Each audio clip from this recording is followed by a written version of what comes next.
finissent par changer d'avis, ils commencent à corriger un petit peu le tir parce qu'ils s'aperçoivent que, bon, quand j'entends certains individus très connus, qui sont là depuis très longtemps et qui disent « Les galactiques sont d'une aura magnifique, sublime, ils sont l'amour inconditionnel », oh, tu me prends pour un con, quoi. Ah si, je t'assure, hein, je les vois. Où ça, tu les vois? J'ai été constamment. Bon, maintenant, j'y assiste pratiquement plus. Dans des cénacles, dans des sénats, dans toutes sortes de processus. J'ai été dans bien des endroits où on voit discutailler, parler, comme si c'était pas important, de massacres, de génocides, de maladies massives, de contrôle de l'humanité, de la soumission, de l'imitateurs, etc., d'implants. Mais ils en ont rien à foutre. Ah oui, mais non, vous n'êtes pas considérés comme des humains. Jusqu'au moment où on a dit, attends, depuis pratiquement, je vais dire 50, 60 ans, beaucoup de gens qui s'incarnent aujourd'hui ne sont pas des êtres anodins. Ils sont même supérieurs à tous ces galactiques. Galactiques bidons. Parce que je le précise, beaucoup sont très évolués, mais ils sont très loin. Certains interviennent tant bien que mal, mais au niveau, je vais dire, légal, législatif. Parce que ce qui se passe en bas, les législations, les trucs, les règles enfreintes, les mensonges, ça se passe aussi à tous les étages. Tout le monde ment. C'est pour ça qu'on me dit, ce sont l'amour inconditionnel. Je dis, attends, j'ai rencontré des exilés, deux espèces complètement différentes exilées. Une est très évoluée, l'une est partie, elle n'est plus là, parce qu'elle avait décidé d'involuer, changer de forme, etc. C'était très particulier. Ça a été particulier pour moi, mais une rencontre assez intéressante qui m'a changé il y a longtemps de ça. Les autres exilés, c'est quelqu'un qui est venu un petit peu me faire visiter, entre guillemets, me montrer des choses. Je le vois, il n'est pas d'amour inconditionnel. J'ai beaucoup de respect pour lui, et d'ailleurs, je trouve ça, même son espèce est très intéressante, mais il est loin, il est dans l'actualité, il est dans une construction, ce que je trouve tout à fait normal, personnellement. L'amour inconditionnel n'existe pas ici. Ça n'existe pas. Voilà, il faut balayer ça. Voilà, comme ça c'est réglé. Ah, mais je sais, je suis allé, j'ai fait des NDE, des AMI, je sais ce que c'est l'amour inconditionnel. Arrêtez avec ça.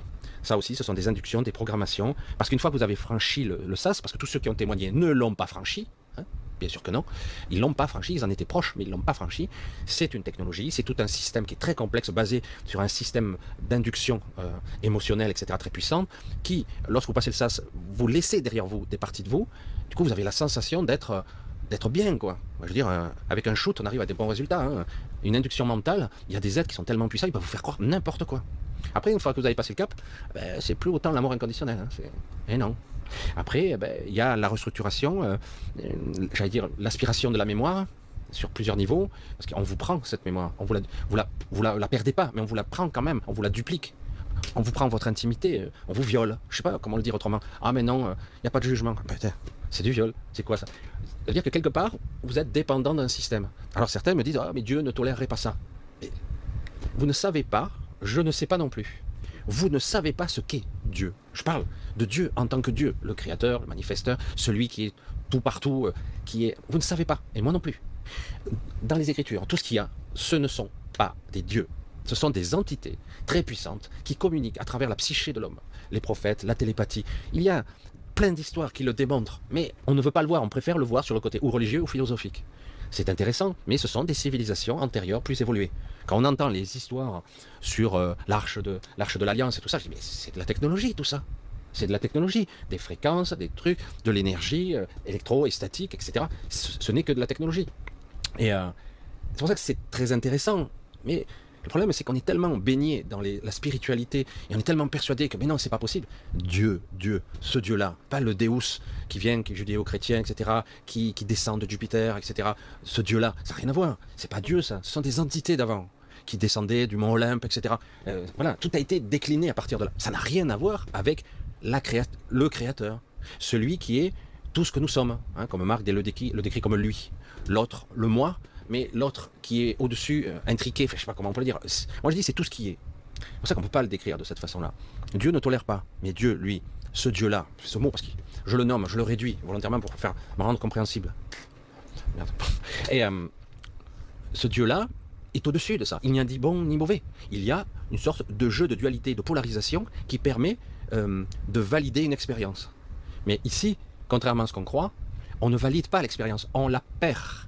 On la perd, elle nous est volée.